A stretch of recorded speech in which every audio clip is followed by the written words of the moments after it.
આપણે પહોંચી ગયા છીએ અત્યારે વીરડાવાળા ખોડિયાર માતાજીના મંદિરે. તે મંદિર આવેલું છે રાજકોટથી 45 કિલોમીટરના અંતરે, એટલે કે ભાડલા ગામની તદ્દન નજીક. ત્યાંનો સંપૂર્ણ ઇતિહાસ જાણીશું હીરા ભગતના મોઢેથી.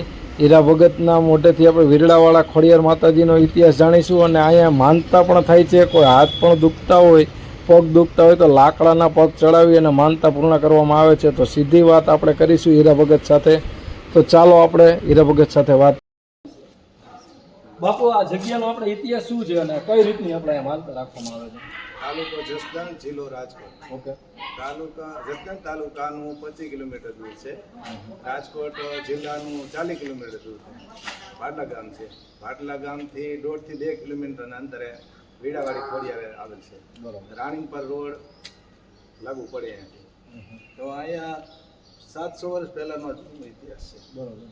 અહીંયા માતાજી જ્યારે બાબરા ભૂતને ભાડલા હણવા માટે ઘેરી અંબે આવેલા ત્યારે શું ખોડિયાર વિસામો ખાતેલો છે.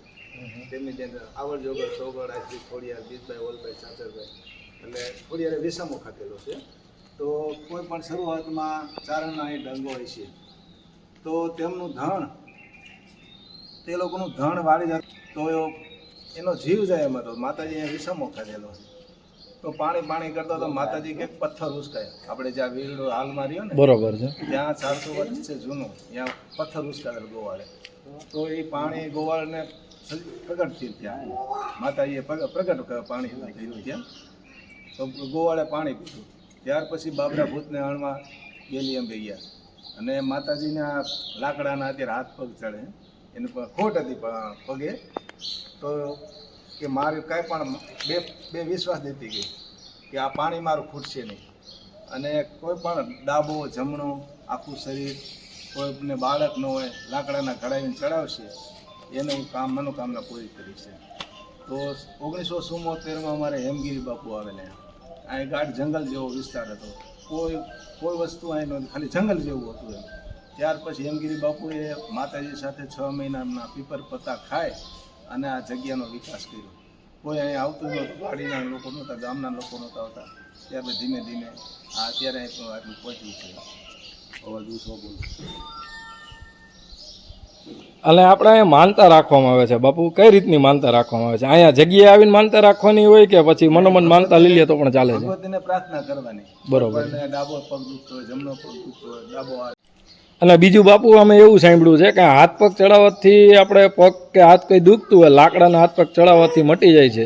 તો ક્યાં સુધીની માનતા ને ક્યાં સુધી આવે છે માણસો? છેક મુંબઈ સુધીના માણસો આવે છે. આપણે સોશિયલ મીડિયામાં એક ભાઈ વિડીયો વાયરલ કરેલ છે. તો તેમને મેની ઈચ્છા ભગવતીની પ્રાર્થના કરે ઘર બેઠા. તો કે અમારે સારું રેડી થઈ ગયું છે તો શું કરવું? તમારે કેવું 4 મહિને 100 મહિને મુંબઈ લોકો તો વહેલું ન આવી શકે, 4-6 મહિને આવી શકે. તો તેમને માનતા 4 મહિને 8 મહિને 6 મહિને અહીંયા આવીને માનતા ચડાવી જવાની. કોઈ પણ ને કંઈ પણ દુખાવો થયો હોય ત્યાં ઘર બેઠા માનતા કરે તો અહીંયા આવીને માનતા ચડાવી જવાની. હેમગીરી બાપુ આપણે 1974 પછી આ વિકાસ કર્યો. ત્યાર પછી આપણે ગુરુ પૂનમ, અષાઢ સુદ પૂનમ આવે એ ઉજવાય. અને માગસર મહિનાના 10 ભગવાનનો જન્મદિવસ આવે તે પણ ઉજવાય. એ બટુક ભોજન બાળકોને ગામમાંથી બોલાવીને અહીંયા કરવાનું. બાપુ ક્યાંય જતા નહોતા, કોઈની વાડીએ નહીં, કોઈના ઉંમરે નહીં, કોઈને ઘરે નહીં. તમારે કામ હોય તો ગાડી લઈને જાય ને ગાડી લઈને બી આવવાનું. આ બેઠા ભગવતી આ બધો હેમગીરી બાપુને આધારિત થઈને અને વિકાસ કરેલો, વિજ્ઞાનનો વિકાસ કરેલો.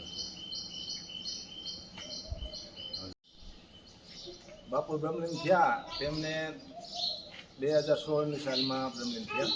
તો તેમનો ખાડો, સમાધિનો ખાડો 15 દિવસ અગાઉ પધાર્યો છે. તેમની મૂર્તિ અગાઉ મગવી લીધેલી બાપુએ પોતાની. સાધુની સોળસી હોય તે પણ હારે એમને મગાવી લીધી.